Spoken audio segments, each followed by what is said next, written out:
It's the Pete Sousa Show. Sports, Pete.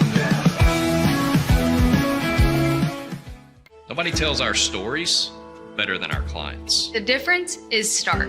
I was rear-ended at a stop. I thought I was fine, and then once I got home, I realized it's a lot worse than I thought. I ended up having a ruptured disc. You say you're not hurting, and then an hour later, you're saying you're in all this pain. I just felt like most people would think that I was lying. And that's when I decided to call Daniel Stark. I owe a lot to Daniel Stark. They really got me what I deserved. The difference is stark.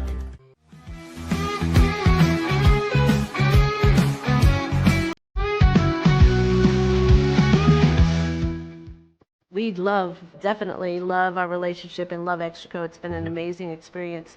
They made the PPP process easier. They were reaching out to me saying, what can I do to help you? That made a huge difference because my stress level, when we shut down, to afterwards was night and day. Our experience with Extraco has been phenomenal since the very beginning, so we love Extraco. Tervis is all about staying hydrated with style and durability. You can trust Tervis tumblers to keep your drinks the perfect temperature, hot or cold, for hours. From the classic insulated tumblers to sleek stainless steel water bottles, each product is built to last and comes in endless designs to match your personality. Stay refreshed and express yourself with Tervis.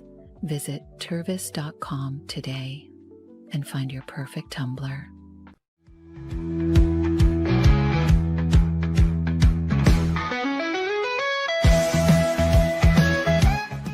Since our founding, we've been revolutionizing hair removal with cutting-edge technology and a commitment to empowerment. The U-Like Air 3, launched in 2023, ushers in a new era of sapphire ice cooling technology, offering nearly painless hair reduction in just 3 weeks.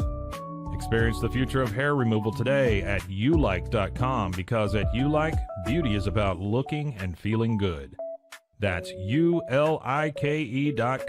Ulike. With Ease US, make studio quality voiceovers for your videos online in over 149 languages and dialects, featuring 468 natural AI voices. Customize the volume, mood, and pauses to perfectly match your content. Plus, capture high quality videos with no watermark. Record your screen, webcam, and voice, and save them instantly to your computer. Never been easier to create professional grade videos and voiceovers. Try it today at easeus.com. That's EASEUS.com. Ease US.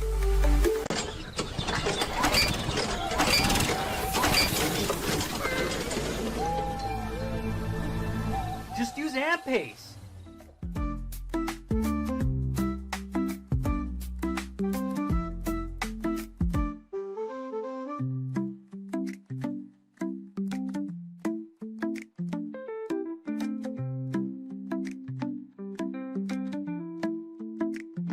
AMP-Pace.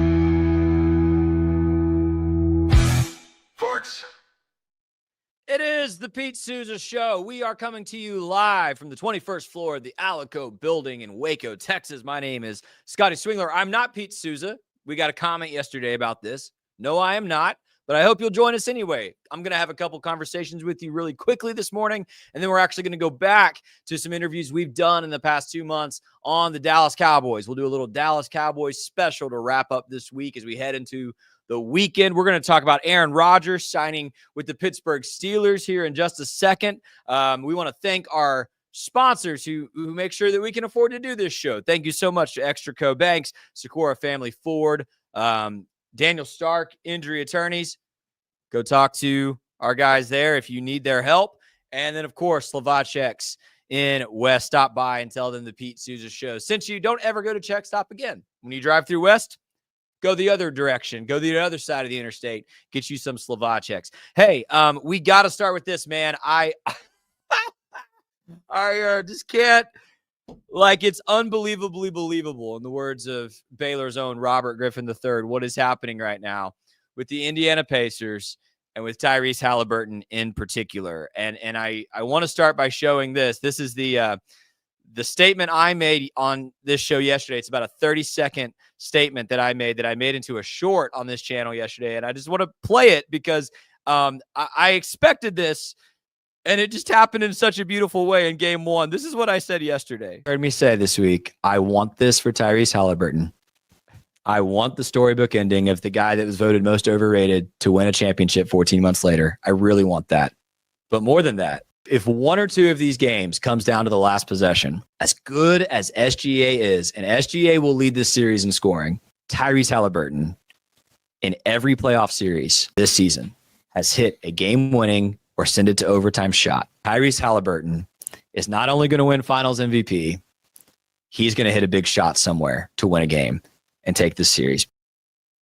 So, like, that was my, bold prediction for the series is that Tyrese Haliburton would hit a fourth game-winning or game-tying shot in this series. And he did it in game one. The Pacers were down by as much as 15 in the fourth quarter. I saw this from ESPN on Twitter. Before last night, teams were 0-182 when trailing by 9 or more points in the final 3 minutes of a finals game since 1971. And that one we added last night, the first team in 183 games to be down by 9 or more points with 3 minutes to go in the finals and to win. And on the back of another Tyrese Haliburton game-winning shot. Listen, I feel like a broken record at this point because this is like the third time I've talked about the movie script. This is unbelievable. 14 months ago, this guy was voted by his peers as the most overrated player in the league. And he has now done something that puts him into elite company. And this is mostly what I wanted to talk about today, is not so much a reaction to last night's game. And again, they were the Pacers down by 15 in the fourth quarter. Haliburton did not shoot particularly well last night, did not put up a lot of points last night. But when we got to those final 5 seconds, we all knew who was going to have the ball in his hands, and we all knew what he was going to do. Tyrese Haliburton was always going to hit that shot to take that lead, and he did it with 0.3 seconds to go.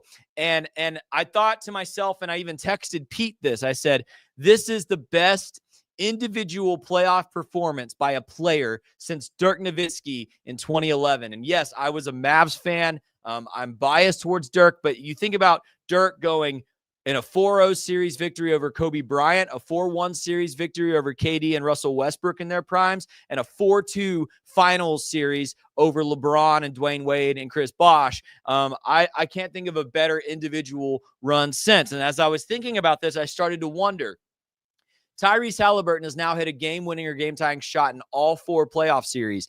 How many players have done something like that? CBS Sports, fortunately, answered that question with this article this morning. I'm going to read to you from this article. I was tempted to read this whole article, but that would make for terrible YouTube. I'm going to read the opening of this article and then recommend you go read it. So if I'm looking down here at the computer, it's because I'm reading. This is an article by Sam Quinn 1 hour ago on CBSSports.com. I will link it in the description when we're done with this live stream. I'd recommend you go read it.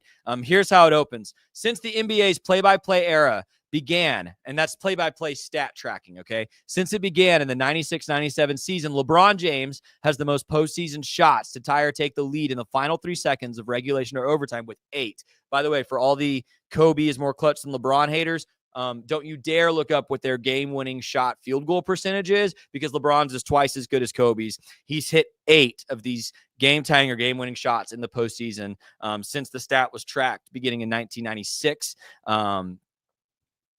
That tells you all you need to know about LeBron versus Kobe. But here's what's unbelievable, okay? On Thursday, last night, Tyrese Haliburton made his 4th of the 2025 playoffs alone. Haliburton has now made 1 such shot in each of the 4 rounds this postseason. No one else in the play-by-play era, including James, has made at least one such shot in each of the 4 rounds across their entire career. Michael Jordan did so, but didn't complete that bingo card until the 97 NBA Finals, his second to last trip to the postseason. Haliburton has done in a single postseason what it took Jordan an entire career to do and what James still hasn't accomplished in 22 seasons. That raises a very simple question. Is Tyrese Haliburton having the greatest clutch playoff run in NBA history? That's the opening to the CBS Sports article by Sam Quinn. It's undeniable at this point. What Tyrese Haliburton is doing in the clutch for the Indiana Pacers is only rivaled by Jordan or LeBron. He is in that company in terms of postseason performance and clutch shooting. It's really incredible. It's really like I don't have enough words to describe that kind of company. Now, what makes this interesting and what makes Haliburton so unique is that he is not scoring nearly as many points in the postseason as LeBron or Michael or Kobe or Dirk or any other superstar who's led their team to a finals championship. Haliburton is averaging fewer points in clutch situations this postseason than Jalen Brunson did. Tyrese Haliburton, if I'm remembering correctly, I think has 33 clutch time points this postseason. Brunson has 50 some odd. So Haliburton is not racking up ridiculous scoring totals, but he's 4 for 4, 100% on game-winning or game-tying shots in the postseason. Michael Jordan was about 50% for his career. LeBron about 50% for his career. Hallie's 4 for 4, and the only player outside of Jordan to do it in 4 playoff series, including the finals. Need I say more? Haliburton is also 8-1 this postseason in assist to turnover ratio as a point guard. So he's doing it unconventionally. He's not going to score 30 points a night like LeBron or Jordan at their best, or Kobe at his best, or Dirk at his best, Duncan at his best. That's not what Haliburton's doing. But what he is doing is he's making brilliant decisions with the basketball. He's not turning it over. And when you get to a last-second shot situation to win a game, he's perfect. He's been perfect. You give him the ball, and he's not going to miss. Last night, I believe he was 5 for 12 shooting before that final shot. He was not shooting well. He was not playing well. But he didn't turn the ball over. And when the game came down to the wire, he hit the shot. The bottom line, and the reason I bring up Kobe and Jordan and LeBron, is because when we talk about the greatest players of all time, this is what we talk about. We talk about what they did in the playoffs, and we talk about what they did in the final seconds of a game when the ball is in their hands and it comes down to them. This is what we all play through as kids in the driveway. The scenario of, I've got 5 seconds and I've got to heave a shot, and we dribble like crazy and we heave our shot. And Tyrese just did it in game 1. The Pacers didn't lead the whole game, but they got within striking distance and they gave the ball to the closer. And Tyrese Haliburton is the closer. This CBS Sports article I referenced wrote what they consider to be their 3 most clutch individual playoff performances in NBA history. To this writer, again, this is, let me look at his name one more time, Sam Quinn on CBS Sports. He says in his mind, the 3 most clutch individual performances throughout a playoff were 1998 Michael Jordan leading the Bulls to that final championship before they broke up. 2007 LeBron James. They didn't win the finals that year, but if you'll remember, that's the Cleveland Cavaliers team LeBron dragged all the way to the finals with Larry Hughes as the second best player in the roster. Boobie Gibson was getting time on that team. It's the worst roster to ever make a finals, all on LeBron's back. It said LeBron in that series had a ridiculous 14-1 turnover assist to turnover ratio. So LeBron absolutely balled there. And then they also put up, like I do, 2011 Dirk Nowitzki as the other most clutch, saying in the clutch, Dirk was shooting 54, 60, and 97% I'm assuming that shooting percentage, 3-point percentage, and free throw shooting percentage. Mavs went 11-5 against Kobe, Kevin Durant, Westbrook, Harden, James, Wade, and won all their clutch minutes by 73 points in that playoff in 2011. And then here's how this article concludes. It points out that while LeBron didn't win that series, that finals in 2007, Jordan in 98 and Nowitzki in 2011 did win the finals.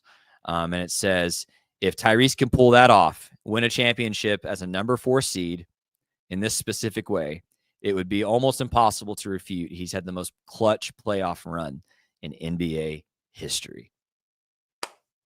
I want it, man.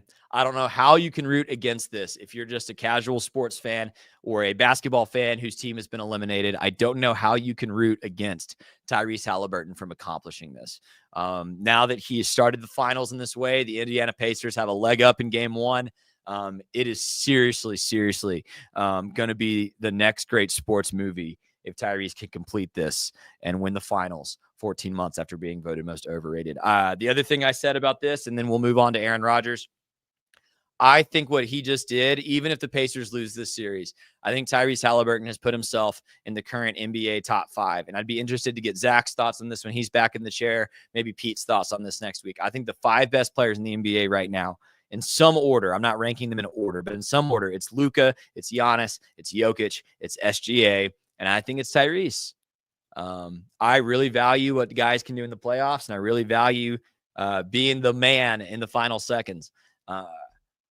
Ant-Man is great. He has an argument. You could still argue for like a LeBron or a Steph. Jason Tatum, we'll see how he comes back from injury. I think it's undeniable to me Tyrese Haliburton has gone from most overrated player voted by his peers to a clear top 5 NBA player right now. And it happened last night. Unbelievable sports moment. You love to see it. Last thing I'm going to talk about today, and then we'll throw it to Pete. The Steelers reported yesterday are going to end up signing Aaron Rodgers, but my question for them is simply this. If Shedeur Sanders was too dramatic for you, why would you sign Aaron Rodgers? That's why this move makes no sense to me from a optics perspective, from a front office perspective. The Steelers kind of came out publicly and said Shedeur was never really an option for them after the meetings, never really someone they were going to take, despite the fact that going into the draft, their only viable quarterback was Mason Rudolph. And Mason Rudolph was good at Oklahoma State. He's never proven he can be an NFL starter. And then they drafted Will Howard late in the draft, who's a guy that I think could be a career journeyman, good backup in the NFL. I would be shocked if Will Howard ends up being a good NFL starter. That would shock me. It would obviously shock a lot of people because he went late in the draft. Shedeur Sanders, meanwhile, a flawed prospect, obviously did not help himself with how he conducted his meetings and his interviews. We've heard that round and rounds for 2 months. But if those meetings and interviews, if the off-season distraction component, if the Deion Sanders is his dad component, if any of those things are why the Pittsburgh Steelers didn't want to draft Shedeur Sanders as their starter, why in the world would you sign Aaron Rodgers? Listen, I don't know if Aaron Rodgers is cooked or not. It's very possible he can still play. His numbers with the Jets last season were a lot better than you think they were. But the reality is he didn't take the Jets to a winning record, despite the fact that he had Devontae Adams and Garrett Wilson and weapons on that offense, despite the fact that their defense was decent. Rodgers didn't make some clutch plays late in games, speaking of playing in the clutch, last season for the Jets. And at 41, and clearly, I'm not hating on the guy, but clearly not taking care of his body the same way Tom Brady was at 41. Right? Can we just be honest about that? Can we just recognize what Father Time does? When you look at athletes taking care of their bodies in their 40s, like Tom Brady and LeBron James are doing superhuman things that Aaron Rodgers is not doing. So there's questions about Aaron on the field that I think would rival questions about Shedeur on the field. The upside of Shedeur is obviously that if he develops into an NFL starter, you've got a guy who could start for your franchise for a decade. If Rodgers even still plays up to his highest ceiling at 41, maybe you have a top 10 NFL quarterback for 2 years. Like, I think that's best case scenario for Aaron Rodgers and the Steelers at this point. Is Aaron Rodgers really an upgrade over Justin Fields or Russell Wilson at this point? Clearly, the Jets didn't think so. They signed Justin Fields, and they're going to start Justin Fields, and they feel better about that than Aaron Rodgers. So it is just going to be fascinating, like on the field, to see what Aaron Rodgers can do with the Steelers' new weapon and DK Metcalf. Could that be dynamic? Maybe, but I don't know that DK Metcalf is a better option than Devontae Adams, who he had in New York. I don't know that DK Metcalf is a better option than George Pickens, who the Steelers just traded to Dallas. So I'm really confused by this on the football field, but I'm far more confused about it off the field. And you can see this little headline I made. I'm going to call Aaron Rodgers Rocky Road Rodgers, because everything with Aaron Rodgers for 3 or 4 years now has just been difficult. I'm not hating on the guy for his political views.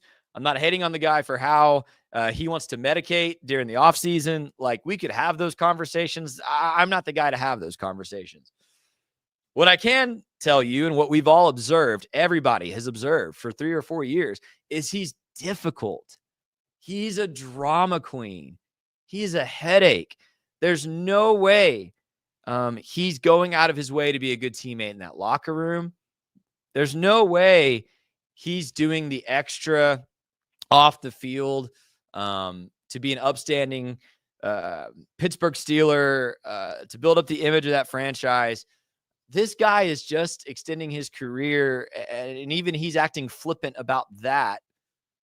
It really is shocking, the parallels to Brett Favre late in his career, just in terms of the I'm retired, I'm not retired thing. I just cannot get my brain around the hypocrisy here. Does anybody else see that? Do you see that? You can comment below. Do you see the dissonance between we're not going to sign Shedeur Sanders because he's a headache off the field, he brings too much drama, and then signing Aaron Rodgers, who's going to go on Pat McAfee's show every week and maybe talk crap about teammates, who's going to, potentially get injured or not be available some this season just due to his age, who's going to only create negative headlines. Like, when's the last time Aaron Rodgers created a positive headline for himself or for an NFL franchise? Now, if there's a coach in the NFL who I think can maximize Aaron Rodgers, it's probably Mike Tomlin. If there's a franchise that is secure enough in its legacy that Aaron Rodgers isn't really going to harm it, Pittsburgh Steelers are one, certainly more so than the New York Jets. But I just don't understand this from a Steelers perspective, when the Jets just gladly took Justin Fields from you to be their new starter because they were done with Aaron. You didn't want Shedeur Sanders because of the off-the-field stuff, the mouth, the Dion stuff, the overconfidence. Isn't Aaron Rodgers just the same off-field issues with a much lower ceiling, shorter runway, smaller upside?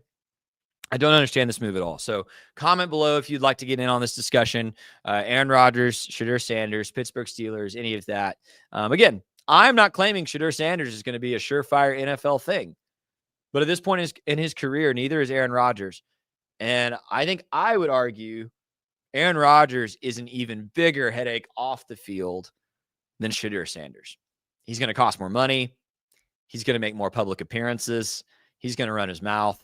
I really struggle to get my head around this, and the hypocrisy just smells to me. It stinks. I don't like it. So here's what we're going to do. We're going to take a break. When we come back, we're going to run a couple of interviews from this last month where Pete was talking about Dallas Cowboys. So if you're an NFL fan, Dallas Cowboys fan, stick with us. We'll run back some conversations we've had with Paul Catalina, with Matt Mosley, on the Dallas Cowboys off season. This is going to do it for me this week. I want to say really quickly, thank you for those of you who've stuck with us and watched, even though Pete's been on vacation. I know the numbers are down. Everyone wants Pete back in this chair. He'll be back in this chair next week, but it's been a joy to get to do this with you this week. My name is Scotty Swingler. I'll be back in the producer's seat next week, and I appreciate you giving me your time today. We'll take a break. We'll come back with Dallas Cowboys talk, and then I hope you have an excellent weekend. By the way, Texas Tech, Texas, wrapping up the College World Series in softball tonight. Fascinating matchup. Should be fun for those of you who like Big 12. Let's take a break. We'll come back with Dallas Cowboys. Thanks again for everything.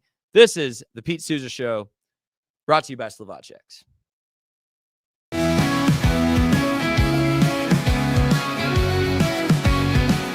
Dive into adventure with Scuba.com, your ultimate destination for top-tier scuba and snorkeling gear. With over 20 years of experience, our expert staff, who've dived everywhere from the Galapagos to the Maldives, provides personalized advice to help you find the perfect gear for any underwater journey. Shop leading brands like GoPro, Aqualung, and Scuba Pro. Whether you're a beginner or a pro, trust Scuba.com for the best in diving equipment and expert guidance. Explore now at Scuba.com. That's SCUBA.com. Scuba.com. At Fullwell, we bring together the expertise of registered dietitians, MDs, and OBGYNs to give you the best fertility support. Our research-backed bioavailable formulas are crafted with your health in mind, ensuring the highest quality and safety. From preconception to pregnancy and beyond, we exceed industry standards with independent testing for harmful contaminants. With our comprehensive practitioner directory, personalized care is always within reach. Fullwell, your trusted partner on your fertility journey. Visit us at fullwellfertility.com. Experience the perfect blend of exquisite craftsmanship and life-changing technology with Gevi. Every product is built with precision, featuring specialized parts that ensure durability, efficiency, and safety. We put every machine through 6,000 rigorous tests to guarantee long-lasting performance. With cutting-edge technology and a commitment to energy efficiency, Gevi makes your life easier, greener, and more convenient. Upgrade your everyday with Gevi.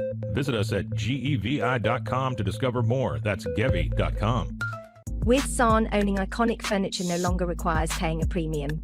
We use the finest materials like Italian top-grain leather, known for its durability and luxurious feel, and apply meticulous attention to detail in every piece we create. Our replicas are crafted with the same care and precision as the originals, but a price that makes them accessible. With over 15,000 satisfied customers worldwide, we've proven that high-quality furniture doesn't have to come with a high price tag. Explore our collection today at san.com. At Covers & All, we've revolutionized protective solutions with cutting-edge, customizable covers, tarps, and curtains. Using advanced tech fabrics that are 100% waterproof, UV tear, and abrasion resistant, we ensure lasting durability with hand-sewn double-stitch seams. Our commitment to quality, precision engineering, and customizable options is unmatched. With vertically integrated operations and express shipping, we deliver premier protection at affordable prices. Visit coversandall.com today for the perfect fit, guaranteed to last. At Open Goal USA, we're revolutionizing training for both soccer and lacrosse with our innovative portable rebounders. Perfect for players of all ages and skill levels, our rebounders improve accuracy, control, and technique in both sports. Built with premium materials for durability and ease of use, they're ideal for training anywhere, anytime. Whether you're perfecting your soccer game or sharpening your lacrosse skills, Open Goal USA has you covered. Visit OpenGoaalusa.com and elevate your training today. Relax with Hemp Delicious. Organically grown hemp, massively blended with delicious organic herbs, responsibly sourced for their holistic benefits. Each sip offers calming, antioxidant-rich wellness. Brewed just for you. Sip the calm with Hemp Delicious. Find your blend at hempdelicious.com.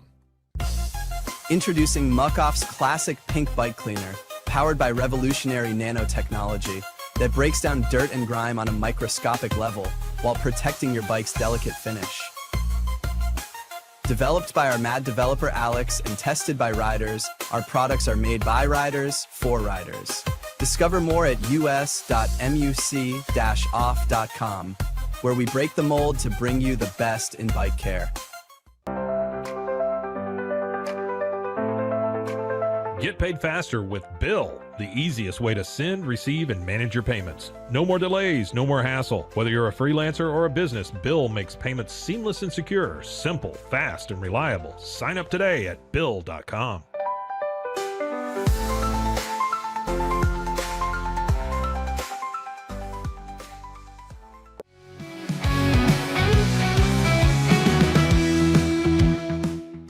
we've been talking a lot about the draft, unfortunately.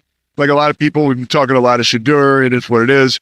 But when we talk about the Cowboys draft, I think one of the things that I was most impressed with was the fact that we're not really talking much about their draft, which means it was pretty good from soup to nuts. Yeah. Oh, and thank you to Scotty for putting this up for me, because for the life of me, I've not been able to remember the Maryland defensive tackle's name. I just haven't. Tommy Aking Besote. But I'm gonna say, now say it. No, yeah. Look, it took me long enough yesterday doing a top 5 on Donovan Ezeraku. Yep. Good job. Yeah. So no, I actually, for Donovan Ezeraku, I had to watch like 9 different YouTube videos before someone actually said his name. I like that. Yeah. It was like all these amateurs, I'll just call them amateurs, were like, Donovan Easy. I'm like, oh, quitter. So yeah, no. I like the Cowboys draft class. I don't love it. Which is fine.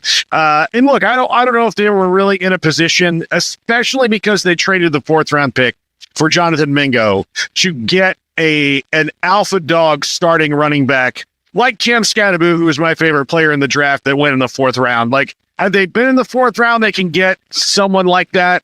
They didn't, but I do like the Jaden Blue pick in that he can be explosive, be that kind of Tony Pollard that they don't have anymore. He's a very good player. He has a bit of fumbleitis sometimes, but that's what the coaches are for, to coach it out of him. But overall, they didn't do anything dumb, which is a huge step forward for the Cowboys. They didn't do anything dumb. That was the top. Yeah. So Tyler Booker, what was your overall feeling about the draft, that drafting, and do you see him fitting in right away? Plug him. Yeah. And look, this is a Saban guy, big, powerful, strong, really smart, really focused on getting there and getting right and getting, the playbook and knowing it. He's replacing a first ballot Hall of Famer in Zach Martin. He's well aware of that. He's ready for the challenge. And because, look, this is a Saban guy. You want to draft, you know what the Eagles do? They draft Saban guys and Kirby Smart guys, and they play them right away. Or Kirk Ferentz guys like Cooper DeJean, and they play them right away because those guys have been coached up right. So when you take, a dude that played for Nick Saban and also got to play for Kalen DeBoer, who's also brilliant, and at 12, I have no problem with that. I had no idea what they were going to do once Teteroa McMillan was off the board. My first 2 choices, which I assume were their first 2, were Ashton Jeanty and Teteroa McMillan. I didn't think Ashton Jeanty was going to get there. I thought McMillan would, and then the Panthers came in and kind of ruined that whole vibe. But it does make sense for them what they did. But I do like the Tyler Booker pick, because when you look between 12 and honestly 45 in this draft, the minuscule data points of, well, this guy's better than this. It's all about what you need and what's the best.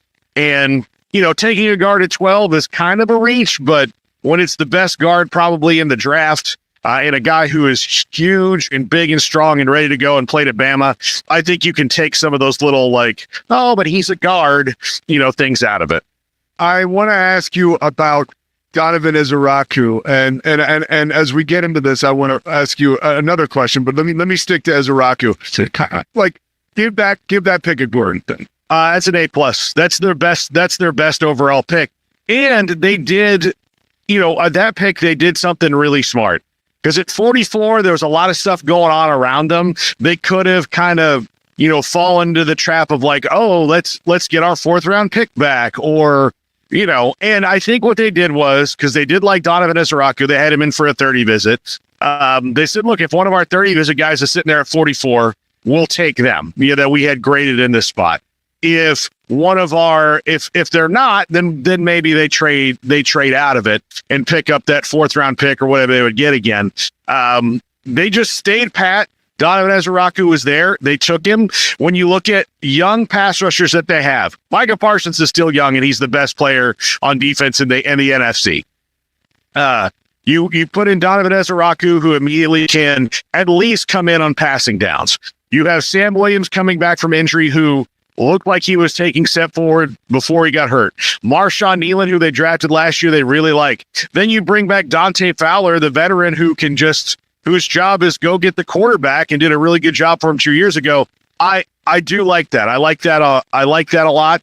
And it just fits with, what they need and what they do, on defense. Although I know it will be different under Matt Eberflus. Matt Eberflus, before he was a very, very bad head coach, was an elite defensive coordinator. So I am happy about that, about Matt Eberflus being back. When he was the Cowboys linebackers coach, I remember we interviewed him at camp one time, and after he walked off, Rod Marinelli walked by and said, like, that guy's going to be the best DC in the league one day. And so I trust everything Rod Marinelli's ever said in the world. So, and I believe he was great with the Colts, and I think he can be great with the Cowboys again at DC. When you look at this class, that is very high praise, by the way. This class, I think one of the concerns heading in for Cowboys fans and people who are analyzing it were, who can come in and play right away? How many starters do you think they got out of this? I think they have, I'm going to say 2.5. Maybe 3. We'll call it 3 if you combine Jaden Blue as a half and Siobhan Ravel as a half, depending on how healthy he is. Shamar James, that's a position of need. Cornelius, Toia, Mafa, Tommy the King, that's what I'm going to call him. I'm realizing, yeah. But those guys are all, projects or long-term things, although Jay Toia, I've heard a lot of really good things about.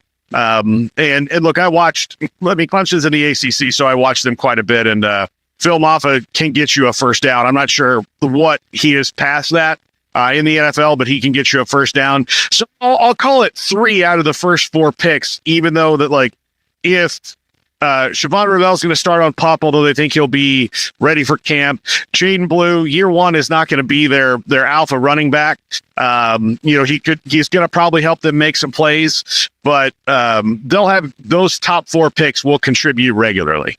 What does this make you, or does this draft make you more optimistic for the season, or not make you still have a lot of caution heading into the season? Not this immediate season. I think this is a good, a couple years from now, like these guys, when they come into their own, it looks like they'll be all right. But you've got to, the offensive line is very, very young. It's very, very, very young. And then it's,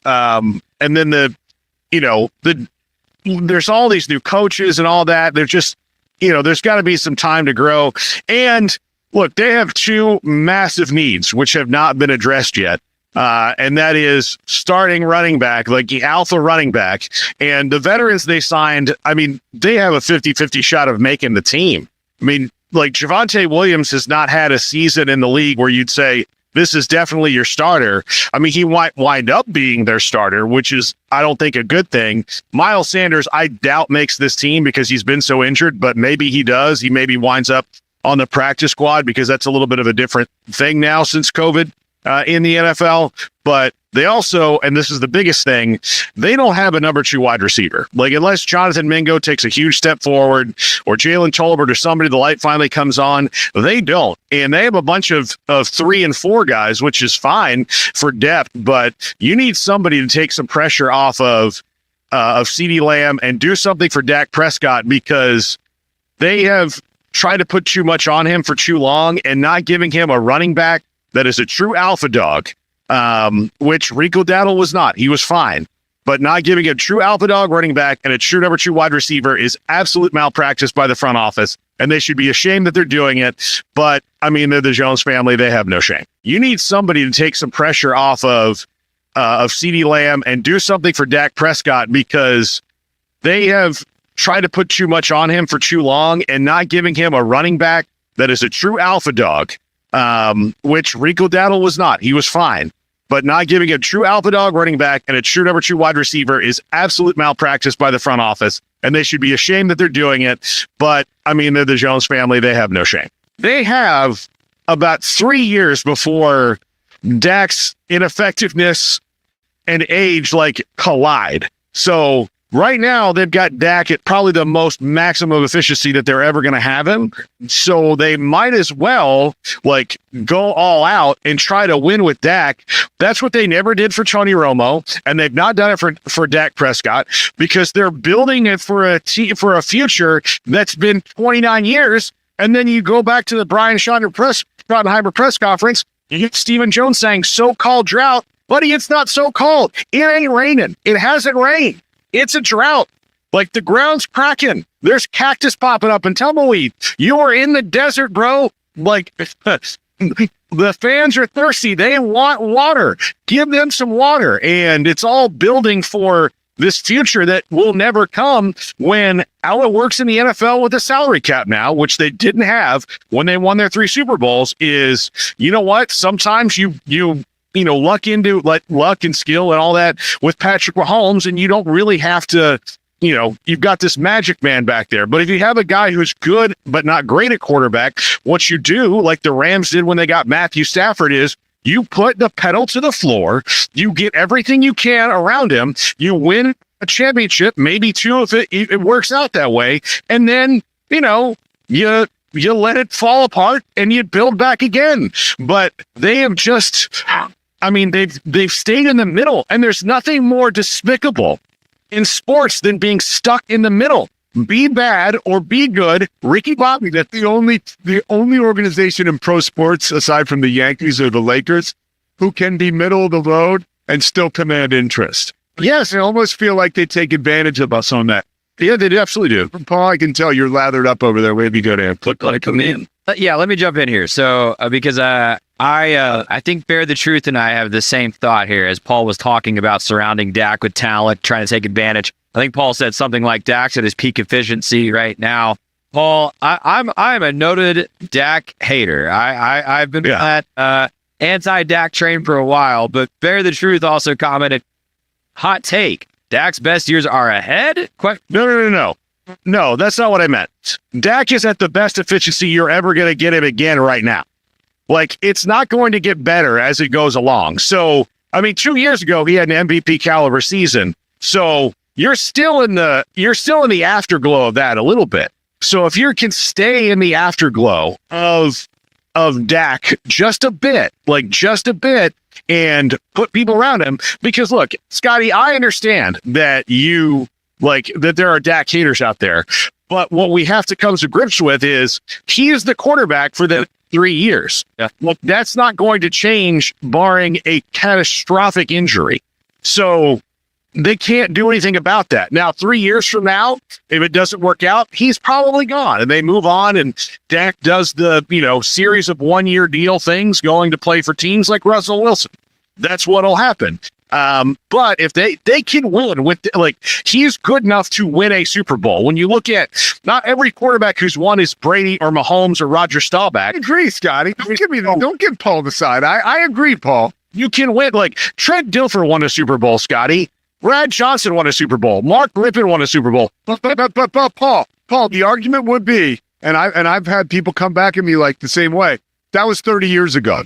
That was 20 years ago. Really. Nick Foles just did it too. Okay, there we go. You know why Nick Foles won? I was at that game, Scotty. You know why Nick Foles won it? Because that team of Eagles was superb around him. Yeah. And Carson Wentz would have won it if not Nick Foles. Right. Those guys are average at best. Right. So, yeah. Your point about a mediocre quarterback winning the Super Bowl is taken. I just see Dak actively losing playoff game and get on. But guess who else did that? And I bet you like him, don't you? Right. I know. No, he's gonna say. I bet you you're a homosexual, aren't you? A big time. He was the same kind of shitty. He was. He was the same kind. He would go and do the same things Dak does. The primary difference is Tony Romo has some of the best fourth quarter numbers in NFL history. Yeah, we're not okay. He also dropped a snap in Seattle. He also cost them getting into the playoffs more than one time. He also only won one playoff game. He only won one playoff game, and then he had one stolen by officials. But it's okay. Look, the thing is, what's the record say, Scotty? So Tony Romo and Dak Prescott are the same, and the Cowboys refuse to go all out to help both of them because their strategy when things hit ground are, well, quarterback will save us. Well, if the quarterback isn't Patrick Mahomes, that doesn't work. So you have to build around him. Look, Jalen Hurts, I'm a huge Jalen Hurts guy, but he is not a superstar quarterback. He's really, really good, and he's got really good skill set. But you know what the Eagles have done? They put the best offensive line in football around him. They gave him Devontae Smith and A.J. Brown and Dallas Goedert and Saquon Barkley and all of that. And that's a team they have to play twice a year in their division. And what do? They don't even go half the way that the Eagles do to make it work. So that's the problem. Like, Dak's the quarterback. You can win with a quarterback with Dak's skill set. He's better than most. I'd rather have Dak Prescott for multiple years than Jeff Hostetler that the Giants had, or Nick Foles or Carson Wentz. Dak's not a head case. He's a good dude. The team rallies around him. Yes, he has his limitations, but if you build around him to take away from those limitations and don't put it always on him, then you'll have a chance.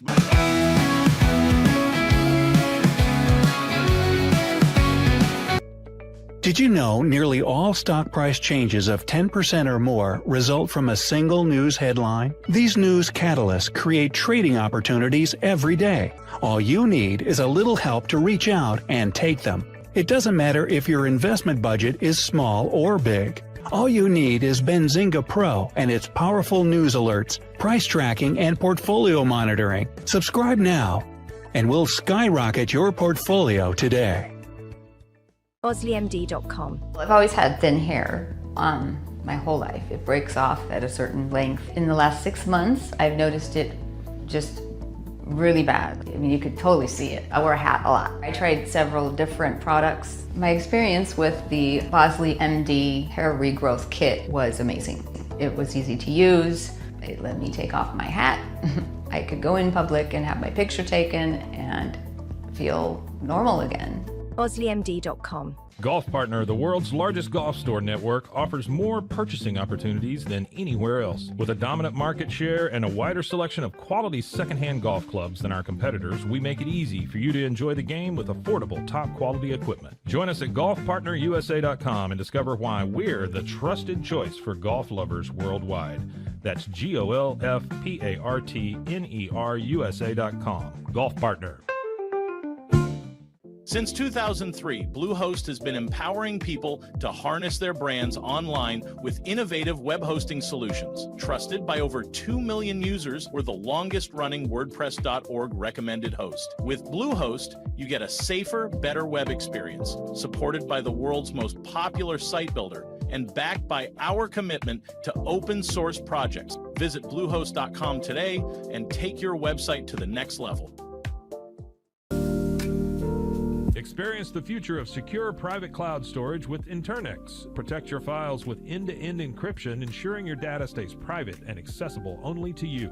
Enjoy seamless, fast storage without compromising security. Visit Internix.com today and take control of your digital life. That's INTERNXT.com today. Apollo Neuro is a new kind of wearable that helps your body recover from stress. It's like a wearable hug for your nervous system that helps you calm down and feel better. The Apollo wearable will send gentle vibrations to your body, like a song you can feel instead of hear. You feel better, you sleep better, and you can get back to being yourself. Learn more at apolloneuro.com. Protect your online privacy with NordVPN. Browse securely, access content from anywhere, and keep your data safe with military-grade encryption. Whether at home or on the go, NordVPN ensures your digital freedom. Stay secure. Download NordVPN today at nordvpn.com. That's NORDVPN.com. Elevate your experience with Grenco Science, the leaders in cutting-edge vaporizers. Whether you're at home or on the go, our sleek, powerful devices deliver smooth, consistent hits every time. Quality you can trust, innovation you can feel. Grenco Science. Take your vapor game to the next level. Visit us at GrencoScience.com.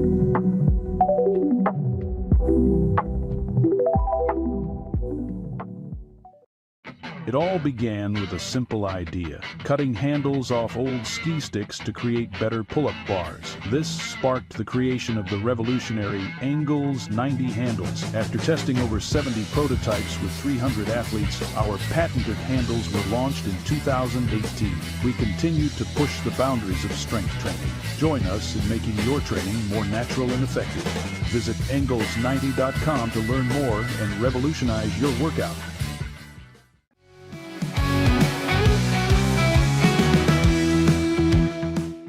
Matt Mosley, ESPN Central Texas. You can hear him later on this afternoon, the Doomsday Podcast.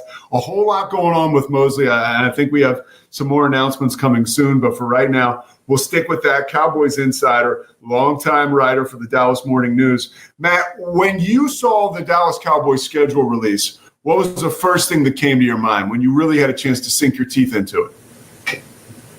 Oh, I've been, writing and looking at these things for a long time, so I just kind of immediately look for little trends or patterns or whatever. And I thought that holiday stretch, that really, for this team, which has had used to be, they could be good in November and like horrible in December was really their thing for a lot of years. And so I tend to just focus immediately on those months, like when they have a chance to kind of get rolling and when things could fall apart. Because I think all Cowboys fans kind of look at it that way. And I think that Eagles right before Thanksgiving, followed by Chiefs on Thanksgiving, and then they turn around and play that next Thursday night. That is the meat grinder portion of the schedule. I don't even mind the back-to-back. There's 2 back-to-back road trips. There's the one that involves the Jets, and there's another team in there that's not very good. And then they have a late one with the Commanders and Giants. Is how they finish off their season. I'm doing all this by memory. Yeah, I'm looking at it. You're right. Okay, but I think that right around Thanksgiving, that's tough. That's really tough. I do think there's a shot at opening 5-1 or 4-2. I think, and I almost think you have to. Like if you're not at least 4-2 after those first 6, you're in big trouble. So this is a schedule to me that requires early success. There is no slow start available because I think after you get through that first 6, you don't have a lot of spots to make up ground. Dude, I couldn't agree with you more. I think you've got to have the opportunity to go ahead and do a great job early on, get the ball bouncing your way per se, get your confidence up.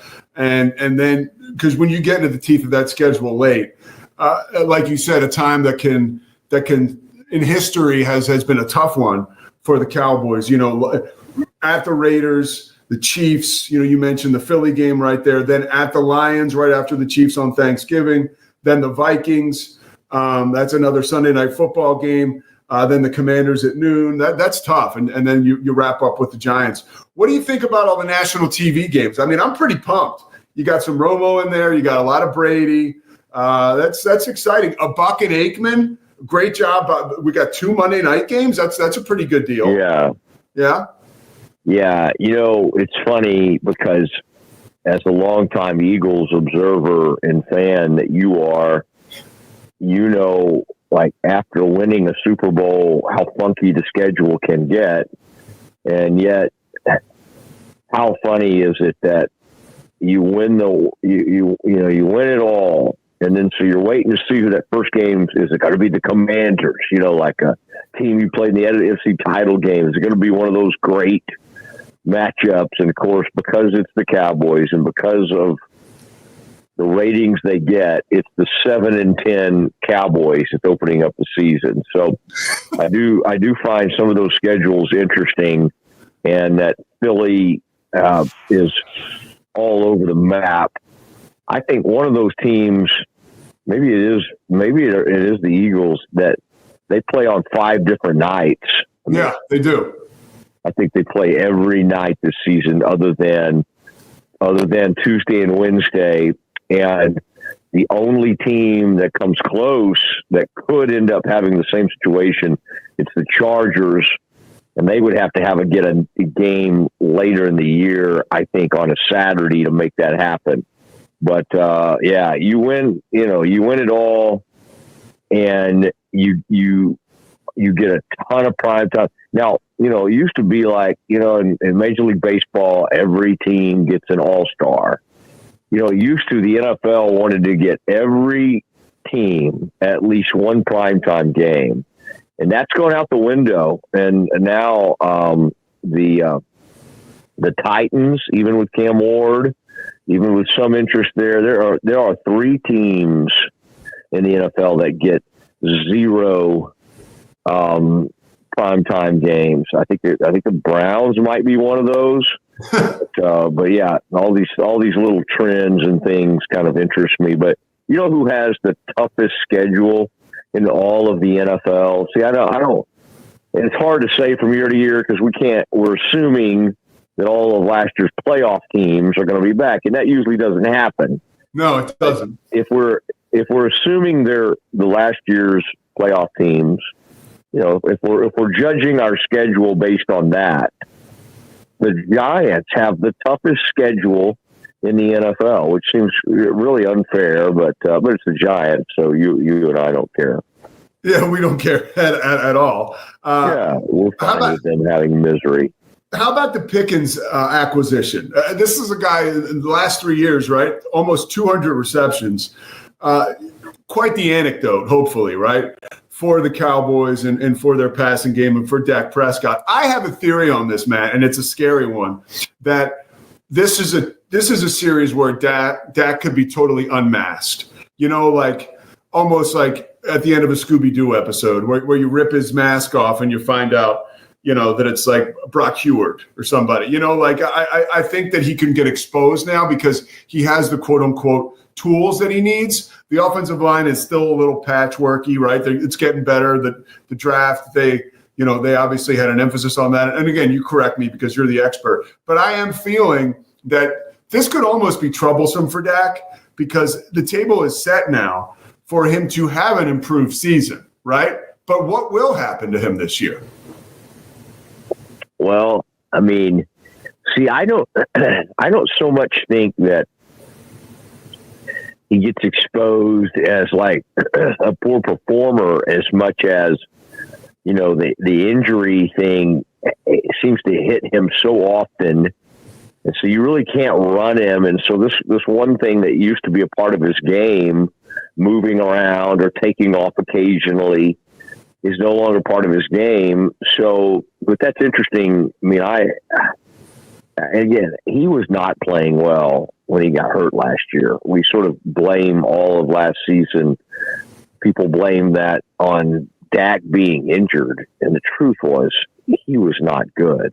And they got run out of their own building by the Saints. So, but I mean, I do find it, I think it'll be fascinating because some of the things Pickens does extremely well, which are those deep fades, the vertical routes that you guys used to run at Richmond.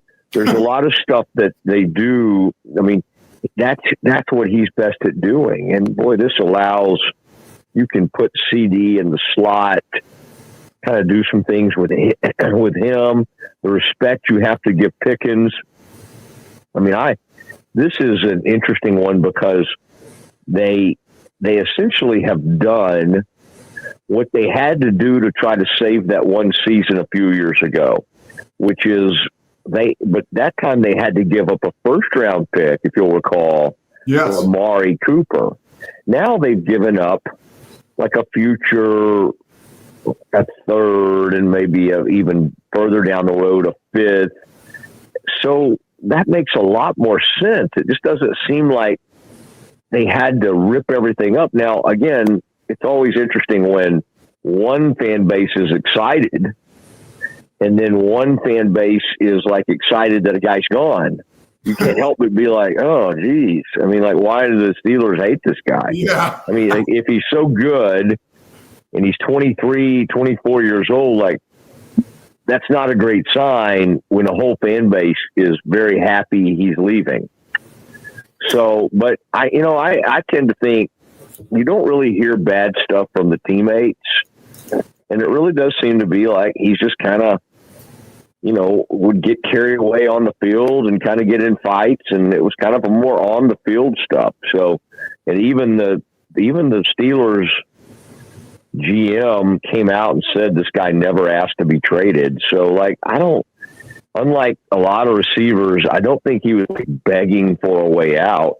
And you got him on the contract year. I mean, this is kind of like perfect. I think people thought, oh my gosh, here's another guy you got to give a contract to. No, not really. I mean, he's going into his final season, and I mean, it's sink or swim time. He either puts up a great season and then he'll be a big time free agent, or he struggles. And I think he's going to do fine. So I think overall it was a solid move, and especially given some of the other receivers they looked at, apparently that some of those names came up, and I think this guy maybe has the most upside of any of the people they could have looked at. Way too early, but I do want to get your prediction. Will the Cowboys be a playoff team? I think the answer is no. I just, a lot of times I just look on these schedules. Okay, what divisions are they playing?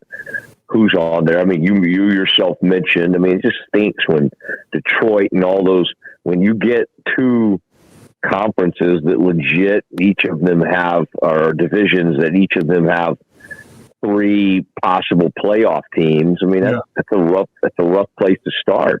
So, I do not think it's likely. But I do think the thing's going to be more entertaining, especially with Pickens involved. And they're trying to get back to having a dominant O-line. I think that this first round pick seems to be solid. I went in there and tried to throw him off a little bit, and I asked, some of the day-to-day media kind of shot me a dirty look. What did you ask him? Somehow it came up about, how sensitive everybody is about Micah. And and he was talking about his media training and some of the stuff he'd done. I don't know, but it was like everybody was crowded around him, and I just said something in typical Mosley sarcasm. I just said, "Have you rolled out your podcast yet?" or something. And oh man, he answered it fine, but given all the Micah stuff that everybody's acted like the podcast is too much, and I think it was interesting, the reaction to it, because Mosley, I think one thing that's underrated about you that people don't celebrate as much as they should is the rascal in you. The rascal in you is always there, and that's very important to have as a personality. I read that in Al Michaels' book.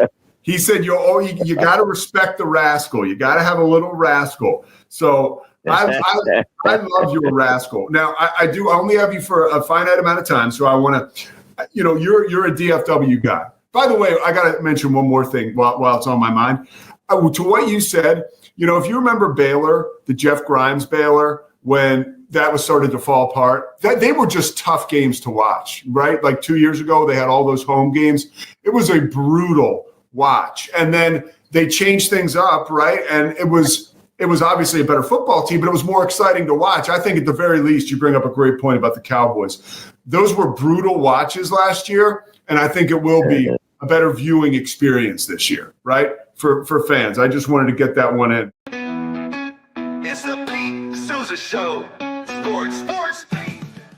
We definitely love our relationship and love Extraco. It's been an amazing experience. They made the PPP process easier. They were reaching out to me saying, what can I do to help you? That made a huge difference because my stress level when we shut down to afterwards was night and day. Our experience with Extraco has been phenomenal since the very beginning, so we love Extraco. Nobody tells our stories better than our clients. The difference is stark. I was rear-ended at 70 miles an hour. I was injured, had a concussion. The insurance company, they delayed. They were playing games from the initial conversation. They weren't going to help me. The biggest thing I learned through this is that you can't go through this alone. I called Daniel Stark. They were going to help me and everything was going to be all right. Daniel Stark got me 10 times the insurance company offered. The difference is stark.